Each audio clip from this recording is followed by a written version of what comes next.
할렐루야.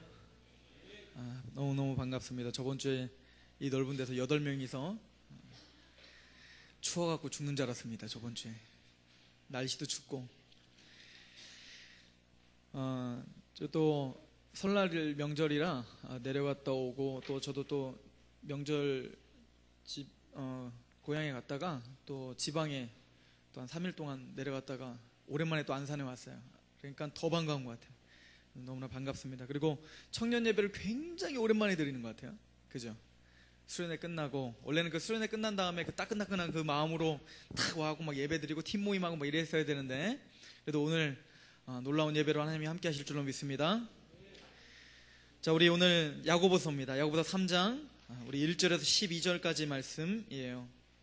오늘 사실 오늘 준비한 것들은 다 못할 것 같아요. 오늘 예배를 약간 좀 일찍 끝내야 될 상황이 좀 있어서 야고보서 3장 1절에서 12절 우리야 오늘 우리 임원진들에서는 일찍 끝내기를 바라는데 전 2장을 준비했어요. 자, 3장 1절에서 12절 말씀, 제가 하나님의 말씀 읽어드릴 때 하나님의 음성으로 들으시기 바랍니다. 내 형제들아, 너희는 선생된 우리가 더 큰 심판을 받을 줄 알고 선생이 많이 되지 말라. 우리가 다 실수가 많으니 만일 말에 실수가 없는 자라면 곧 온전한 사람이라 능히 온 몸도 굴레 씌우리라. 우리가 말들의 입에 재갈 물리는 것은 우리에게 순종하게 하려고 그 온 몸을 제어하는 것이라. 또 배를 보라. 그렇게 크고 광풍에 밀려가는 것들을 지극히 작은 키로서 사공의 뜻대로 운행하나니 이와 같이 혀도 작은 지체로 돼 큰 것을 자랑하는도다. 보라, 얼마나 작은 불이 얼마나 많은 나무를 태우는가. 혀는 곧 불이요 불의의 세계라. 혀는 우리 지체 중에서 온 몸을 더럽히고 삶의 수레바퀴를 불사르나니 그 사르는 것이 지옥불에서 나느니라. 여러 종류의 짐승과 새와 벌레와 바다의 생물은 다 사람이 길들일 수 있고 길들여 왔거니와 혀는 능히 길들일 사람이 없나니 쉬지 아니하는 악이요 죽이는 독이 가득한 곳이라. 이것으로 우리가 주 아버지를 찬송하고 또 이것으로 하나님의 형상대로 지음을 받은 사람을 저주하나니 한 입에서 찬송과 저주가 나오는도다. 내 형제들아, 이것이 마땅하지 아니하니라.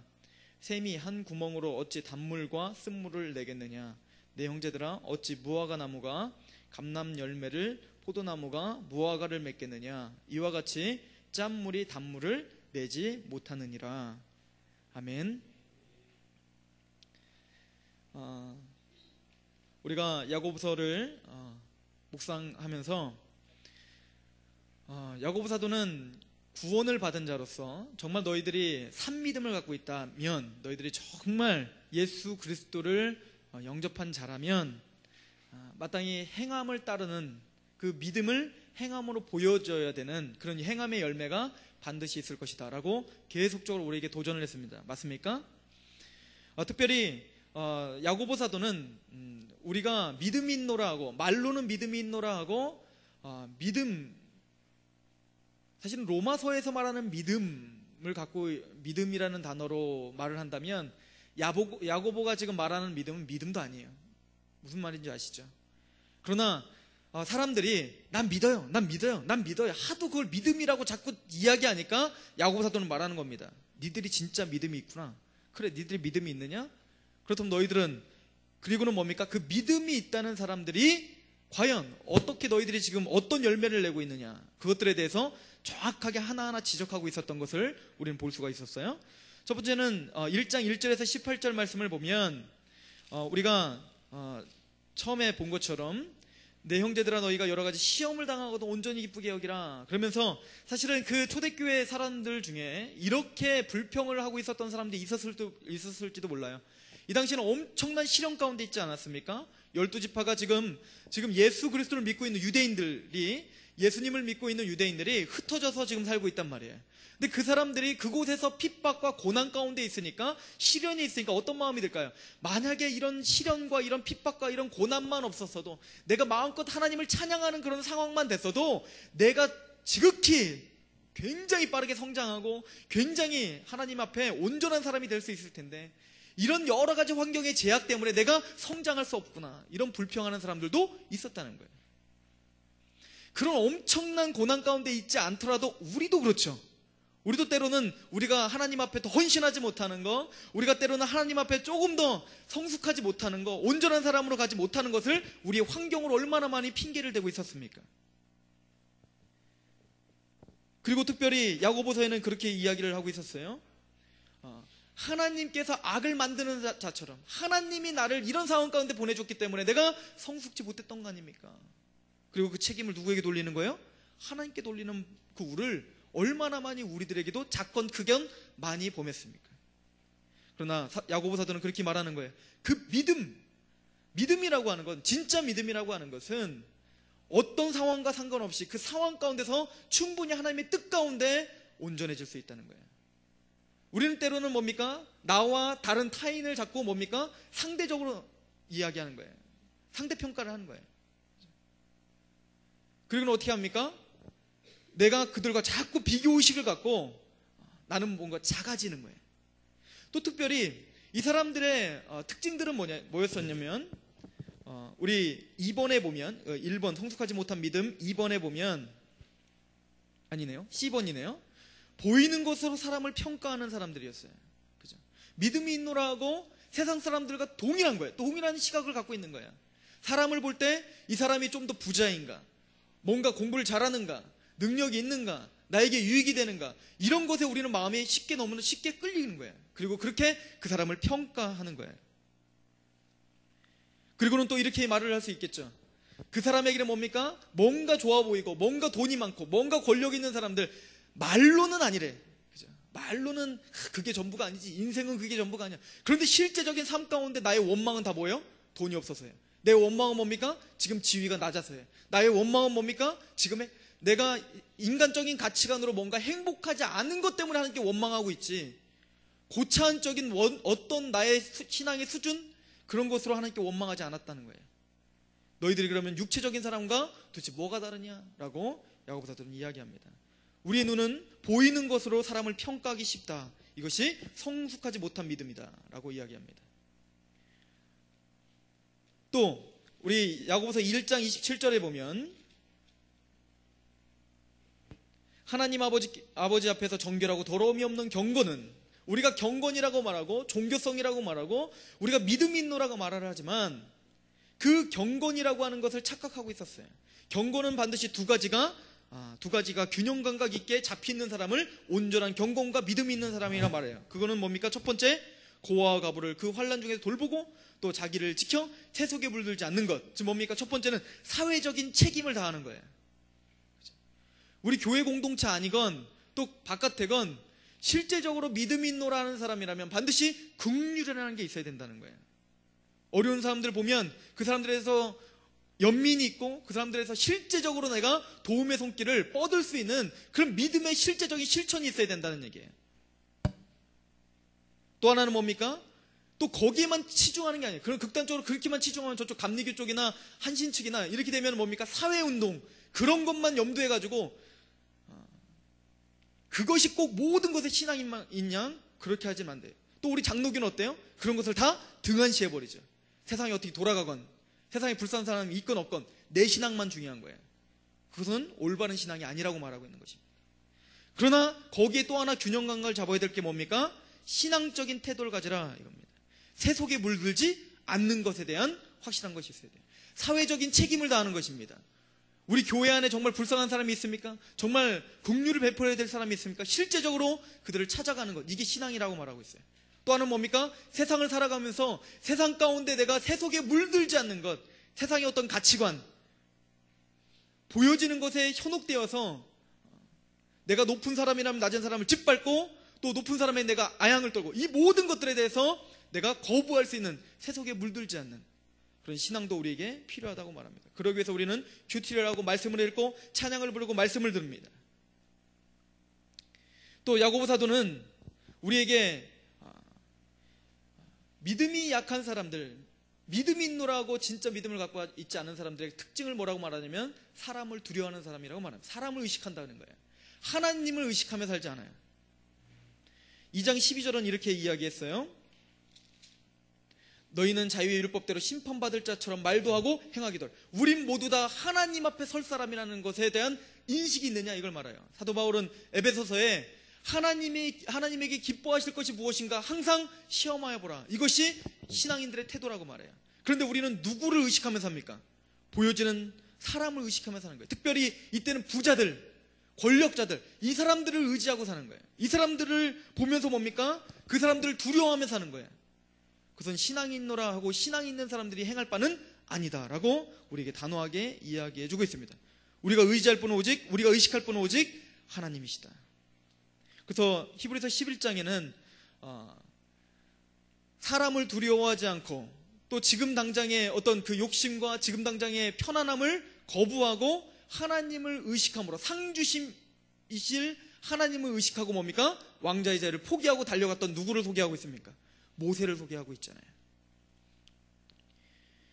또 믿음이 있노라 하고 믿음이 없는 신앙인처럼 그렇게 살아가는 사람들, 특별히 행함이 없는 믿음. 어떤 감격은 잘해요. 눈물은 잘 흘려요. 그리고 믿음이 있다라고 말은 잘해요. 그러나 삶이 전혀 바뀌지 않는 거예요. 행함이 없는 믿음. 그래서 야고보 사도는 이렇게 말합니다. 너희가 믿음이 있다라고 말로 나에게 지금 이야기하느냐?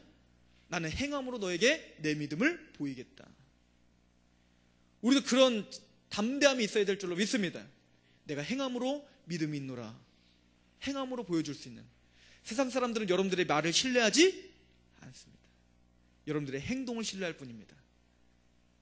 그래서 초대교회 사람들이, 초대교회 그 교인들이 날마다 어떻게 했어요?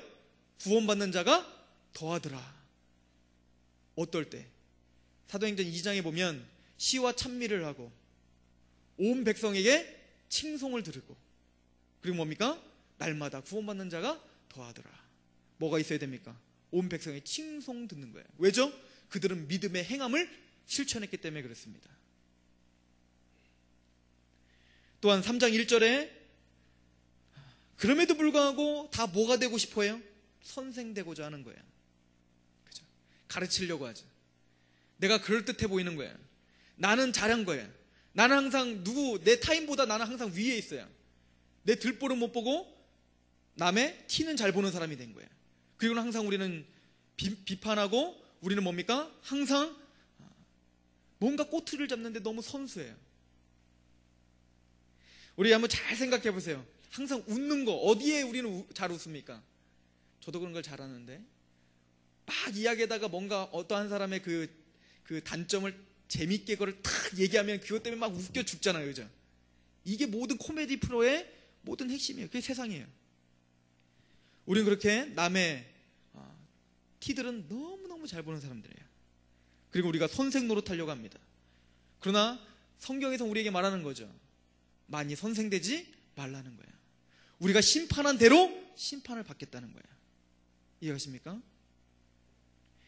그리고는 야고보 사도는 오늘 굉장히 중요한 이야기를 해요. 그래서 이번 주에 짧게 하고, 그리고 다음 야고보 강의에서 말에 대한 것을 다시 한번 해드릴 것입니다. 더 자세하게. 특별히 사도 바울이에요. 야고보는 쭉 이런 잘못된 신앙들에 대해서 쭉 이야기하고 또 그 가운데서 그래도 온전한 신앙이 무엇이냐를 같이 더불어서 이야기하면서 3장 2절에는 이렇게 이야기합니다. 같이 한번 읽어볼까요? 3장 2절 시작. 우리가 다 실수가 많으니 만일 말에 실수가 없는 자라면 곧 온전한 사람이라 능히 온몸도 굴레 씌우리라. 아하, 온전한 사람, 믿음의 사람. 물론 많은 말을 할 수 있어요. 앞에서 많은 이야기들을 했어요. 그런데 실제적으로 가장 쉽게 이 사람이 하나님의 믿음의 사람인가 그렇지 않은가를 뭐를 보면 쉽게 알 수 있다는 거예요? 말을 통해서 우리는 그 사람이 어떠한 사람인가 평가할 수 있다는 거예요. 사람의 말은 너무나 중요하다라고 성경은 이야기합니다. 특별히 3장 3절부터는 이렇게 이야기하고 있어요. 비유를 말하죠. 우리가 말들의 입에 재갈 물리는 것은 우리에게 순종하게 하려고 그 온몸을 제어하는 것이라. 즉 말 있잖아요. 말, 그죠? 희잉하는 말. 그 말에게 뭘 물려요? 입에 재갈을 물리죠. 아프게 재갈을 확 물리는 거예요. 왜 물리는 거죠? 그래야지 오른쪽으로 탁 틀면 오른쪽으로 꺾고 왼쪽으로 탁 틀면 왼쪽으로 꺾잖아요. 말은 엄청나게 힘이 세잖아요. 만약에 말이 내 말을 듣지 않으면 그 말은 어떻게 되는 거예요? 말이 왜 이래? 그 말은 내가 어디 컨트롤할 수 없는 거예요. 그죠? 근데 그 엄청 힘이 세고 능력 있는 그 말을 무엇으로 제어하는 거예요? 그 제갈로 제어하는 거예요. 또 마찬가지로 다른 것을 또 뭐라고 말합니까? 4절에 또 배를 보라. 그렇게 크고 광풍에 밀려가는 것들을 지극히 작은 키로서 사공의 뜻대로 운행한다. 그 엄청나게 많은 사람들이 타고 있는 그 배를 뭘로다가 운전합니까? 작은 키 하나로 탁 꺾으면 딱 꺾고, 그죠? 이렇게. 꼭 우리의 지체, 우리의 엄청나게 뭡니까? 능력이 있죠? 여러분들에게 능력이 있습니까? 있어요.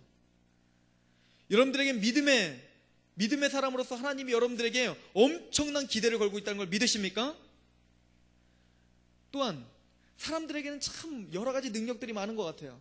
그런데 그 모든 능력들과 여러분들을 제어하고 여러분들을 뜻대로 움직일 수 있게 하는 게 뭐라고요? 혀라는 거예요. 혀.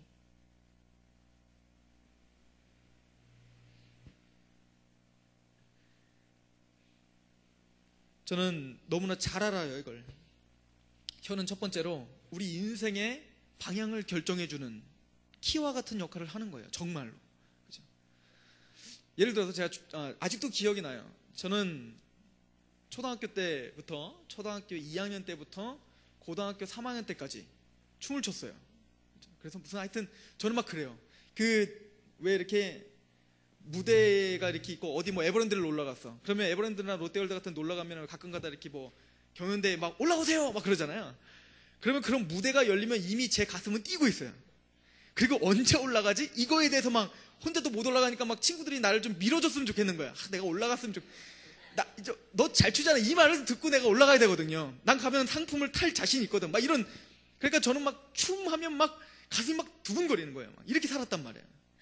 언제부터 그랬는지 아세요? 가끔 이제 저한테 물어봐요. 전사님 언제부터 그렇게 춤을 췄어요? 그렇게 안 생겨가지고 이제 그렇게 이야기를 하죠.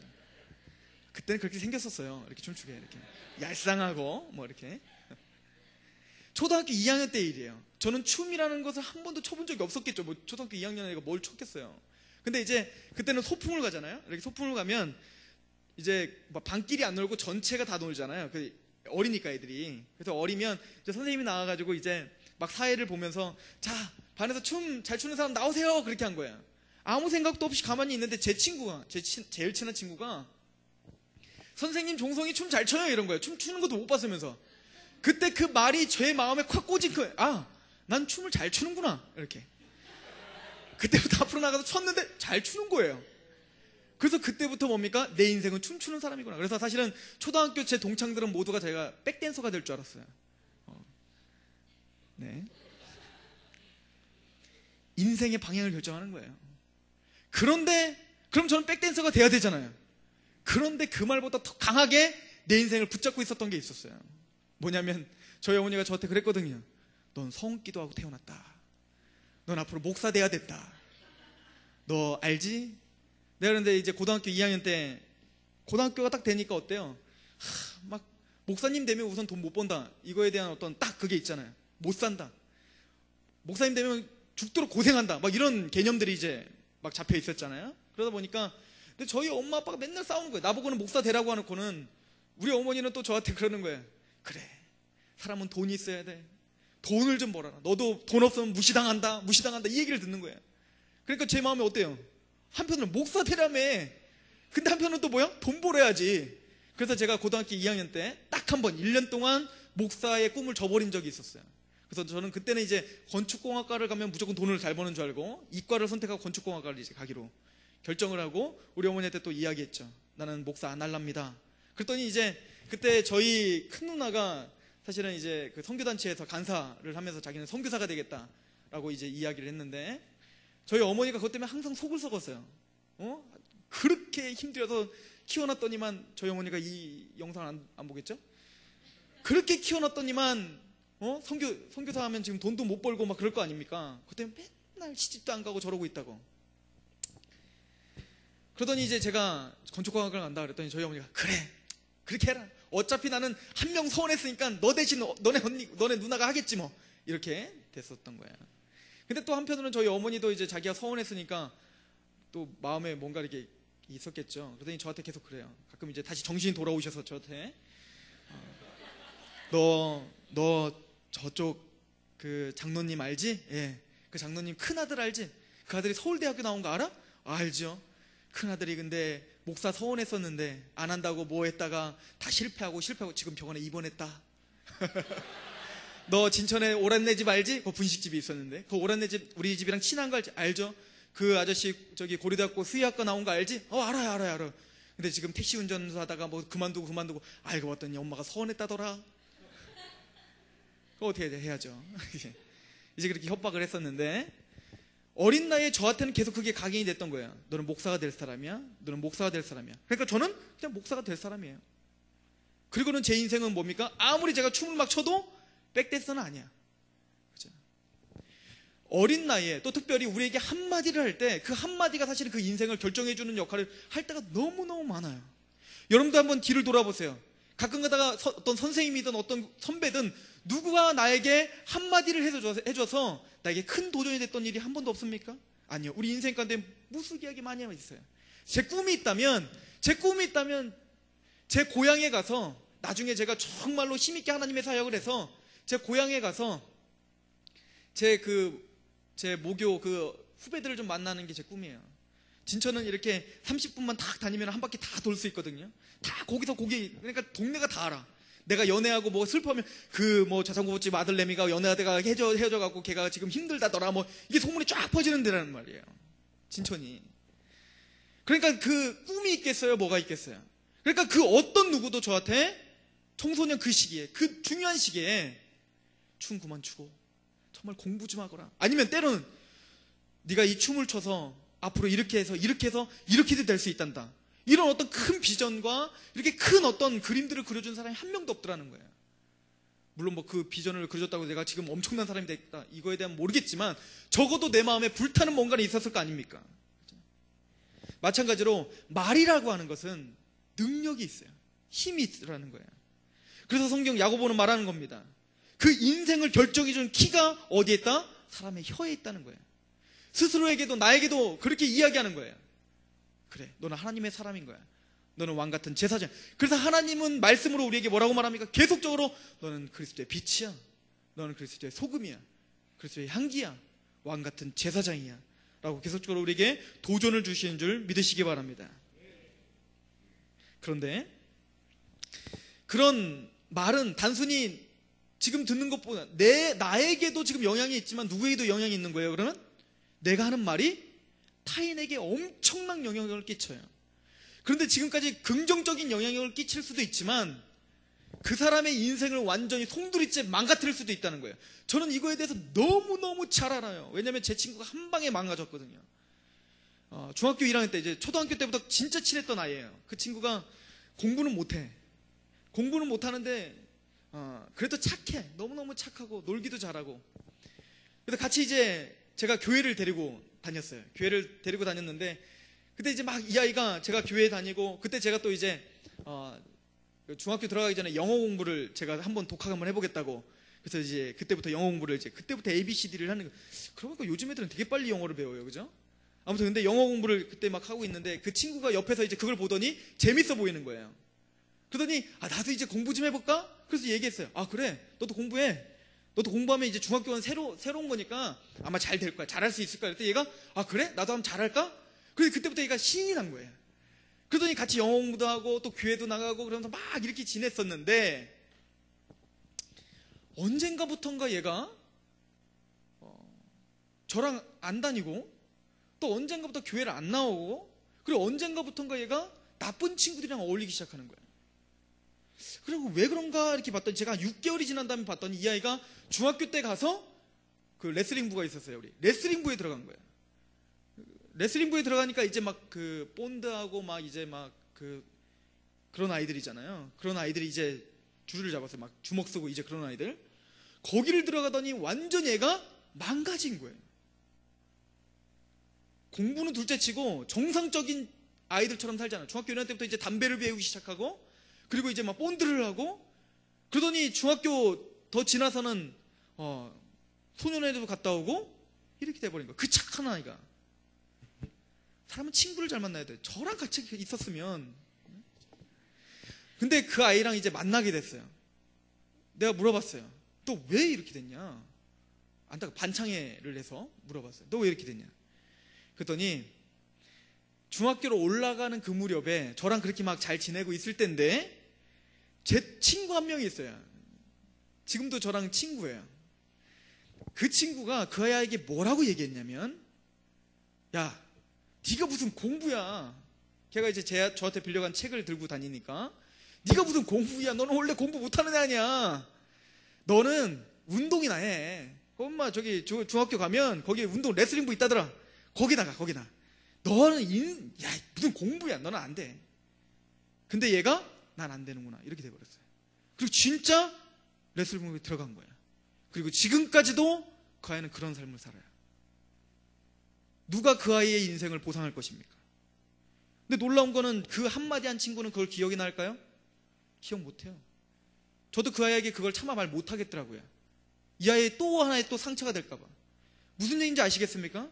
우리의 한마디가 때로는 한 사람의 인생을 망칠 수도 있다는 거예요. 아니요, 이렇게 너무 큰 것만 말하지 말고요, 우리가 때로는 우리의 인간관계 속에서 한마디 때문에 얼마나 큰 상처를 받고, 한마디 때문에 얼마나, 우리는 쉽게 내뱉는 말이지만 그 사람의 상황을 우린 잘 모르거든요.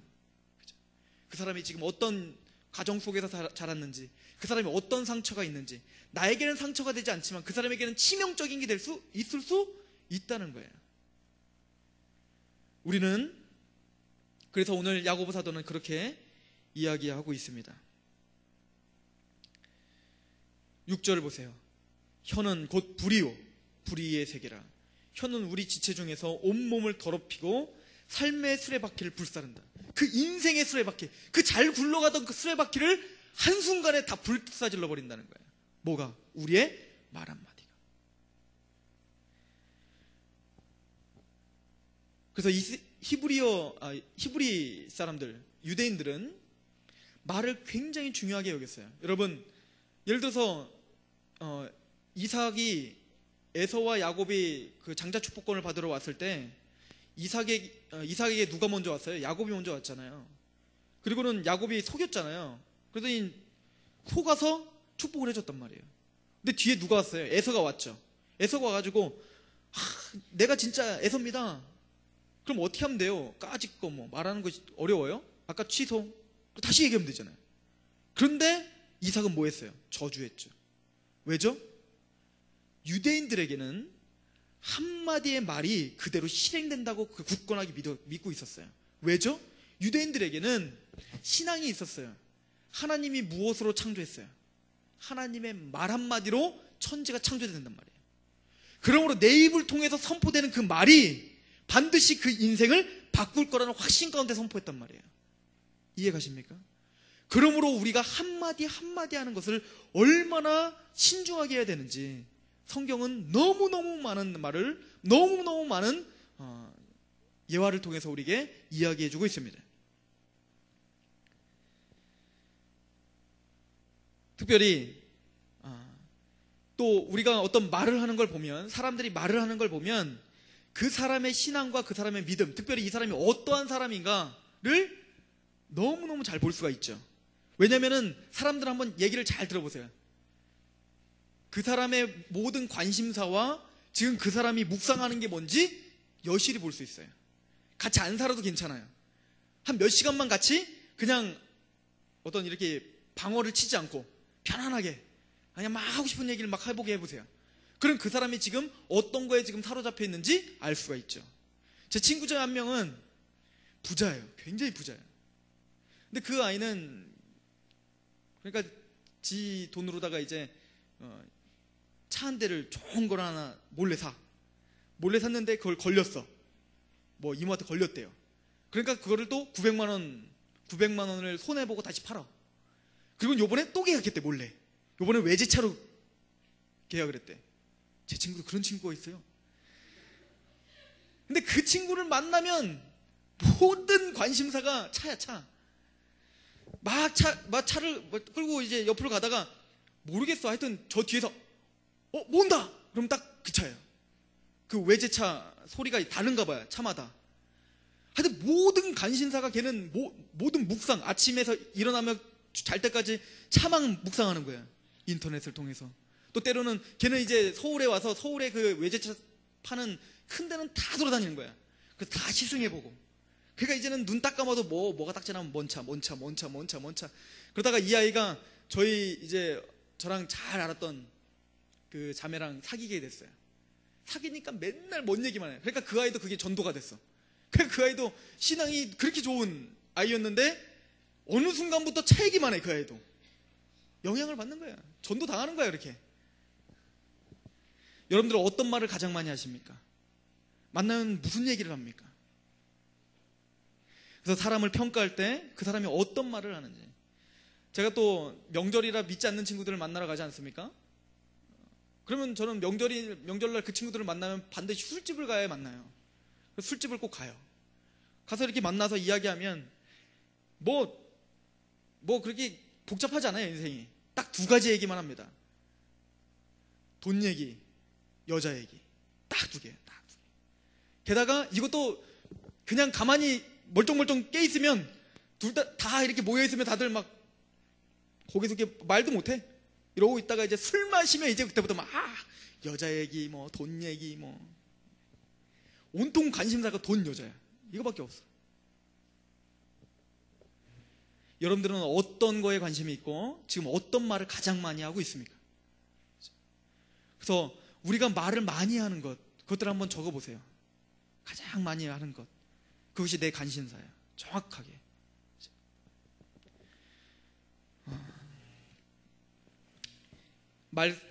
한마디의 말은 사람들을 정말 도전을 주고 용기를 줄 수 있습니다. 그죠? 남북전쟁 때 어떤 사람은 남북전쟁 때 링컨의 연설이 없었다면 남북전쟁에서 승리할 수 없었을 것이다 라고 말할 정도예요. 여러분들 잘 알고 있는 것처럼 2차 세계대전 때 영국이 나치에 밀리고 있을 때 처칠이 한마디의 연설로 모든 사람들을 하나로 모이게 했어요. 이해가십니까? 링컨을 통해서 노예가 해방됐지만 그럼에도 불구하고 그 정서적으로는 이미 아직도 해방시키지 못했던 그 미국 사회를 마틴 루터 킹 목사님의 연설로 녹여버렸어요. 이해가십니까? 즉 우리의 말은 능력이 있습니다. 그렇게 거대한 사람뿐만 아니라 여러분들은 능력이 있습니다. 그걸 우선 인정하셔야 돼요. 여러분들의 말엔 능력이 있습니다. 있다니까요. 어린아이 한 명한테 한마디 하는 것도 능력이 있다니까요. 그런 것처럼 우리의 말을, 그래서 사도 바울은, 자꾸 사도 바울이래요.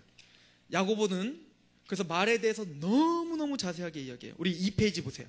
15절에 보면 야고보는 말의 능력을 우리에게 말해주고 있죠. 1장 18절에 보면 그래서 뭐라 합니까? 우리가 말씀으로 하나님이 우리를 어떻게 했어요? 낳으셨다. 우리가 거듭난 것, 하나님의 말씀으로 우리를 거듭나게 하셨단 말이에요. 2장 23절에 봤더니 한번 보세요. 2장 23절.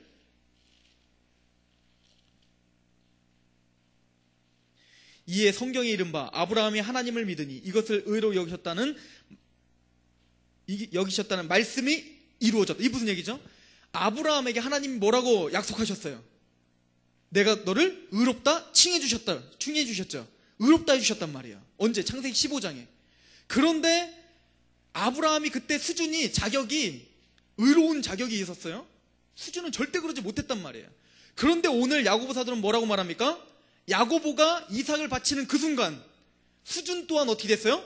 능히 감당치도 못할 의로운 수준으로 성장했었단 말이에요. 그게 뭘로 다 이루어졌다는 거예요? 하나님의 말씀이 이루어졌다는 거예요. 이해가십니까? 하나님의 말씀은 그래서 능력이 있어서 우리에게 한번 선포되면 그 약속은 단순히 글자가 아니라 우리 안에 운동력이 있어서 우리 안에 뭡니까? 반드시 우리를 그렇게 이끌어 가시는 능력이 있다는 거예요. 그런데 우리는 하나님이 형상대로 지음을 받았어. 그래서 여러분들의 말도 사람을 그렇게 변화시킬 수 있는 능력이 있다는 거예요. 그거에 대한 먼저 인정이 있어야 돼요. 그래서 우리가 한마디 할 때마다 조심하게 할 수 있어요. 그리고는 더 나아가서 5장 8절 9절 보세요. 5장 8절 9절.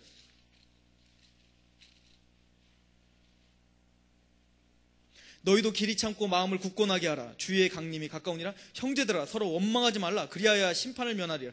무슨 얘기죠? 우리가 마음에 굳건한 믿음이 있다. 이것이 무엇으로 표현돼요? 원망하지 않는 것으로 표현되는 거예요. 그 신앙, 난 믿음이 좋습니다라고 말을 하는데 내 입에서 항상 하나님께 원망이 있어요. 그럼 그 사람의 수준은 그거라는 거예요. 더 나아가서 5장 19절 20절 보세요. 내 형제들아 너희 중에 미혹되어 진리를 떠난 자를 누가 돌아오게 서게 하면 너희가 알 것은 죄인을 미혹된 길에서 돌아서게 하는 자가 그의 영혼을 사망에서 구원할 것이며 허다한 죄를 덮을 것이다. 우리가 뭡니까? 죄악 가운데 있는 사람을 돌아오게 하는 것. 뭘로 합니까? 말로 하는 거예요. 그리고 그 위에는 그래서 말의 능력을 기도와 연결시켜서 이야기합니다. 16절 그러므로 너희의 죄를 서로 고백하며 병낫기를 위하여 서로 기도하라. 의인의 간구는 역사하는 힘이 크다. 누가 의인이에요? 예수 그리스도로 말미암아 의롭다 칭함을 받은 저와 여러분들이 의인이에요. 우리의 그래서 간구는 뭡니까? 역사하는 힘이 큰 거예요. 선포하십시오. 17절 엘리야는 우리와 성정이 같은 사람이로되 그가 비가 오지 않기를 간절히 기도한 즉 3년 6개월 동안 땅에 비가 오지 아니하였다. 그래서 우리 의인의 간구, 구원받은 자의 말 한마디, 하나님께 간구하는 것, 또 우리가 하나님께 대한 원망, 그 모든 것들이 얼마나 능력이 있고 그것이 우리의 신앙을 결정짓는 아주 결정적인 수단이라는 거예요. 여러분들 우리가 한마디 한마디 할 때마다 정말 능력 있는 말, 그리고 긍정적이고 하나님 앞에 정말 성장시키는 말, 이런 말을 하기를 바랍니다. 그럼 어떤 말을 해야 됩니까? 우리가 그럼 말의 훈련을 어떻게 받아야 됩니까? 를 다음 시간에 저랑 같이 더 자세하게 하려고 하는 것입니다. 저는 오늘 찬양하는데 이런 생각이 들더라고요. 오늘 찬양 전체가 다 예수 그리스도에 대한 찬양이더라고요. 예수 그리스도는 우리의 만왕의 왕이십니다. 온 나라를 다스립니다. 온 나라를 통치하십니다. 여러분들 그게 정말 믿어지세요? 온 나라를 어떻게 통치한다는 얘기예요. 근데 우리는 하여튼 그런 말만 들으면 막 감격하죠, 그죠? 온 나라를 다스립니다. 온 나라를 통치합니다. 이거에는 막 인정해, 막.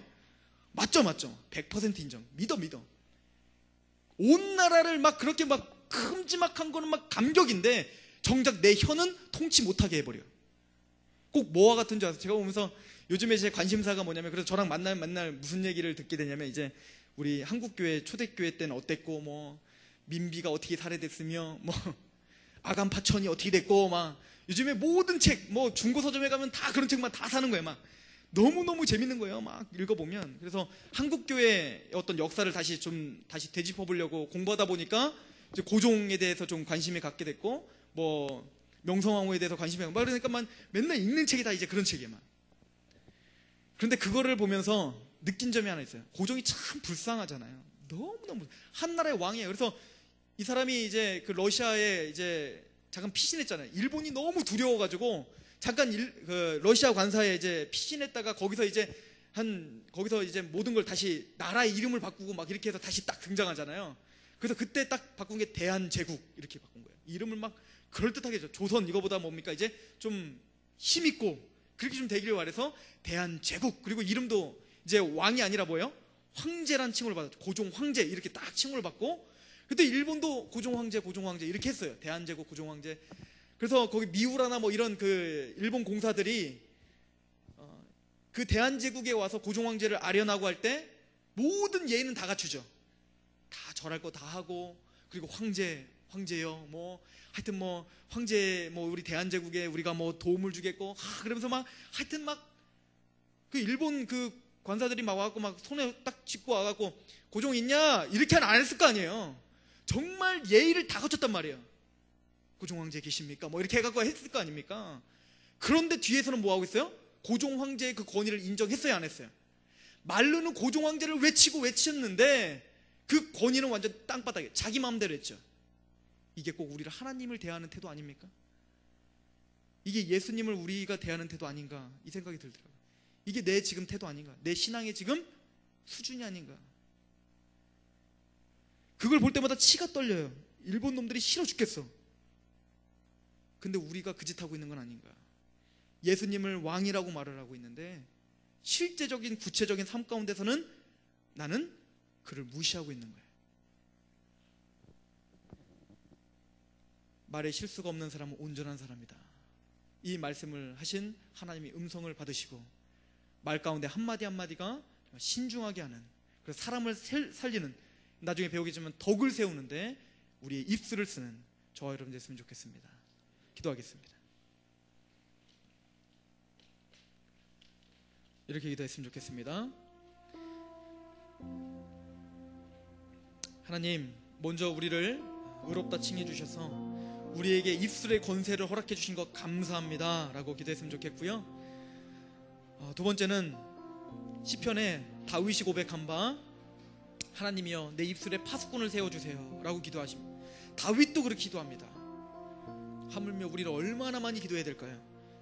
내 입술에 파수꾼을 세워주세요. 내 입술에 파수꾼을 세워주세요. 똑같은 이야기를 하더라도 사람에게 덕을 끼치게 내 입술에 파수꾼을 세워주세요.